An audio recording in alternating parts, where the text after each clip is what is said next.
मुझे आपको 2009 की उस रात के बारे में बताना है जब दो परमाणु शक्तियां युद्ध के इतने करीब पहुंच गई जितना ज्यादातर लोगों को एहसास नहीं।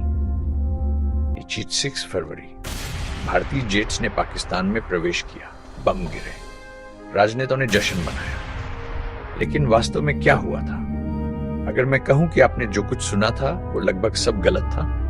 हवाई हमले से 14 दिन पहले पुलवामा में एक आत्मघाती हमलावर ने 40 भारतीय सैनिकों को मार डाला। दुख सच्चा था, गुस्सा सच्चा था और जवाब अभूतपूर्व था।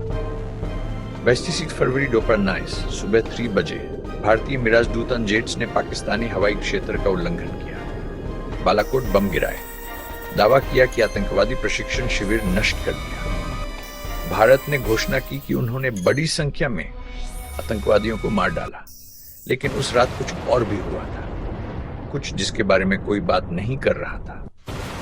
अफरा तफरी में भारतीय वायु रक्षा प्रणालियों ने एक भारतीय हेलीकॉप्टर को दुश्मन का विमान समझ लिया। 6 भारतीय वायु सैनिक मारे गए। कुछ दिनों के भीतर सैटेलाइट तस्वीरें आने लगी, व्यावसायिक उपग्रह जिन्हें कोई भी एक्सेस कर सकता है। पेड़ क्षतिग्रस्त थे, कुछ संरचनाओं पर मामूली प्रभाव दिखा, लेकिन आतंकवादी प्रशिक्षण शिविर, बड़े पैमाने पर हताहत, कुछ नहीं। फिर अप्रैल 2009 में भारत की अपनी विदेश मंत्री सुषमा स्वराज ने एक शांत स्वीकारोक्ता की। बालाकोट हवाई हमलों में कोई पाकिस्तानी सैनिक या नागरिक घायल नहीं हुआ। बड़ी संख्या में आतंकवादी, 0 पुष्ट मौतें। अगले दिन फरवरी को पाकिस्तान ने जवाबी कार्रवाई की। जो हवाई लड़ाई हुई उसमें भारत ने दावा किया कि उसने पाकिस्तानी F-16 को मार गिराया।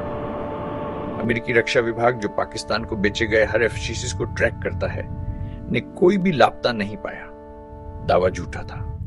इस बीच हमले के पीछे की तकनीक अपनी कहानी कह रही थी। इजरायली स्पाइस 2000 स्मार्ट बम, निगरानी के लिए इजरायली हेरोन ड्रोन, और सालों बाद भी गलत जानकारी फैलती रहती है। दावे की मसूद अजहर की बालाकोट में मौत हो गई।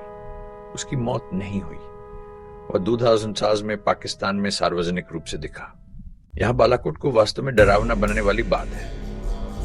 यह पहली बार था जब एक परमाणु सशस्त्र राज्य ने दूसरे परमाणु सशस्त्र राज्य के अंदर हवाई हमले किए। इतिहास में कभी नहीं। पारंपरिक युद्ध और परमाणु युद्ध के बीच दीवार पतली हो गई। डोज़न टूफीफ तक आगे बढ़े। एक और संकट। भारत 100 से अधिक उग्रवादियों के मारे जाने का दावा करता है। पाकिस्तान महिलाओं और बच्चों सहित 31 नागरिक हताहतों की रिपोर्ट करता है। अब मल्टी डोमेन युद्ध, साइबर हमले, ड्रोन स्वार्म और अंतरिक्ष संपत्तियां शामिल। एक रडार गड़बड़ी, एक गलत संचार, एक कमांडर जो पुष्टि का इंतजार नहीं करता। बस इतना ही चाहिए। तो अपने आप से पूछें, अगली बार क्या होगा? क्या हम फिर से भाग्यशाली होंगे या अगली बार किस्मत साथ नहीं देगी?